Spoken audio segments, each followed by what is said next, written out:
હમણાં જ અમે ઉઠ્યા છે અને એક જગ્યાએથી ફોન આવ્યો છે ને એ જગ્યાએ અમારે હાલ જવું જ પડશે.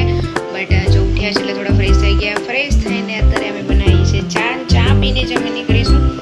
તો જો આપણે ચા પીશું તો થોડા એકદમ ફ્રેશ થઈ જઈશું. ફ્રેશ થઈને પછી અમે એક જગ્યાએ નીકળીશું. એ જગ્યા તમારે જોવા માટે કન્ટિન્યુ રહેવું પડશે. બરાબર? તો હેલો ગાઈઝ, રાધે રાધે, હરે કૃષ્ણ. મારું નામ છે કિંજલ રાઠોડ ને હું પ્રોપર અમદાવાદથી બિલોંગ કરું છું અને નાના હવે ગ્રેન્ટેડ હાઉસમાં રહું છું ને મારું ડ્રીમ છે મારું ઘર. તો ચલો આપણે ડાયરેક્ટ જ મળીશું કારણ કે ચા પીને પછી હું ને મમ્મી ચા પીને નીકળીશું અને તમને બતાવીશું કે અમે ફાઇનલી ક્યાં જવાના છીએ. ઓકે ચલો ગાઈઝ, તો અમે નીકળી ગયા છે જવા માટે. મમ્મી અહીંયા કંઈક રિપેરિંગ બતાવજો મમ્મી. મમ્મીને કોઈ એવું થાય કે અહીંયા બધા જોવો તો નજર લાગી જાય.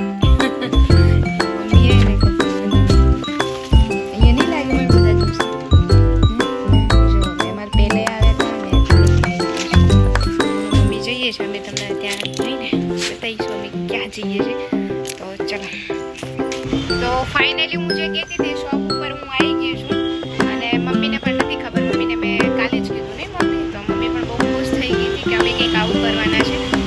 તો અમે અમારા સમાજમાં છે ને અત્યારે 21-22 અમારે સમૂહ લગ્ન છે. તો સમૂહ લગ્નમાં મારે છોકરીઓને આપવાની ઈચ્છા હતી. તો મેં મમ્મીને કાલે કીધું કે મમ્મી કંઈક આવું લેવાના છે. મમ્મી તને કેવું લાગ્યું? હે ને?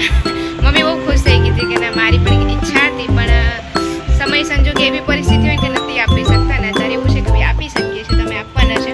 અને તમારે પણ અહીંયા અમદાવાદમાં જે કોઈ રહેતું હોય ને કોઈની ઈચ્છા હોય આપવાની તો અહીંયા આવી જજો. બેન તમે એડ્રેસ કહેશે? હા,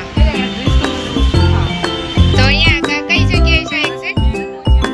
મેમકો 4 રસ્તા ઉપર રિયન વેરાયટી. તો અહીંયા જો પાછળ નંબર છે, કોઈને આપવું હોય તો એકાદ મમ્મી પીસ ખોલીને, તો મમ્મી આ પીસ ખોલીને બતાવો છો બધાને કે આપણે ડાયરેક્ટ છોકરીને આપવાનો છે તો ત્યાં જ આપીશું.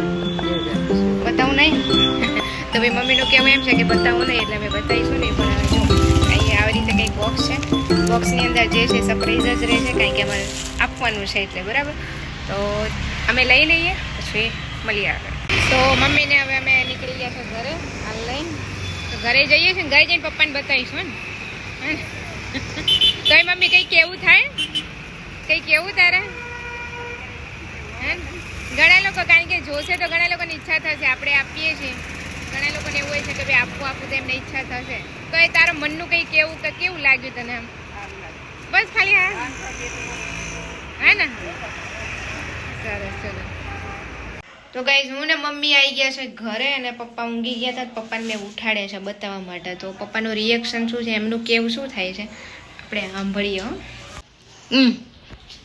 પપ્પાનું ખોલીને બતાવજે, અહીંયા નહીં બતાવવાનું, ખાલી પપ્પાનું જોઈ લો. પપ્પા શેના માટે છે? છોકરીઓને દાન કરવા માટે. આપણા સમાજમાં સમૂહ લગ્ન છે ને? ના, પિત્તળનું છે. ઓમ સમ દીવો ભરતા તમને તારે દીવો ભરવા કાઢી દીવા છોકરી દીવા ભરું તો સારું ને યાદ નહીં જાય. મમ્મી હવે તે બોલી જ દીધું તો બતાવી દઉં બધાને. જો પપ્પા ખોલજો. જો આ રીતનું બોક્સ છે અને આ રીતનો દીવો છે. મને છે ને એક તો સ્વાસ્તિકમાં જોઈતો હતો પણ સ્વાસ્તિકમાં એમની જોડે આટલા પીસ નહોતા. તો પછી મેં પપ્પા કેવું લાગ્યો તમને? બસ સારું છે, કોઈ કેવું નહીં થતું. હા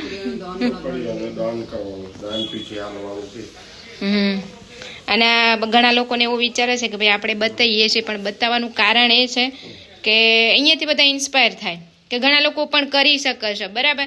તો કોઈને ઈચ્છા થાય કે ભાઈ અમે કરી શકીએ છીએ તો તમે પણ કરી શકો છો. એના લીધે અમે બતાવીએ છીએ. એના સિવાય બીજો કોઈ અહીંયા કારણ નથી ભાઈ કે દેખાડું કરતા હોય કે એવું કંઈ કરતા હોય. બરાબર ને? કે ઘણા લોકો અહીંયાથી જે આપી શકતા હોય એ પણ આપો, જેથી આપણે એમ કોઈ કરતું હોય તો આપણને ઈચ્છા થાય છે કે ભાઈ લાવો ને અમે આપીએ, અમે કરીએ. તો એના લીધે અમે બતાવીએ છીએ. બરાબર? મમ્મી કોઈ બોલવું? હા, છોકરીઓને દાન કરવું એ મહાન છે. હે ને? તો અમારે 21-22 છે અમારા સમાજના સમૂહ. તો અમે ત્યારે આપવાના છે બધા છોકરીઓને. બરાબર? તો તમને પણ કેવું લાગ્યું ને કમેન્ટમાં જરૂરથી બતાવજો. જરૂરથી બધા કહેજો જેથી બધાને અહીંયાથી મેસેજ મળે. બરાબર ને? રાધે રાધે, હરે કૃષ્ણ. પપ્પા મમ્મી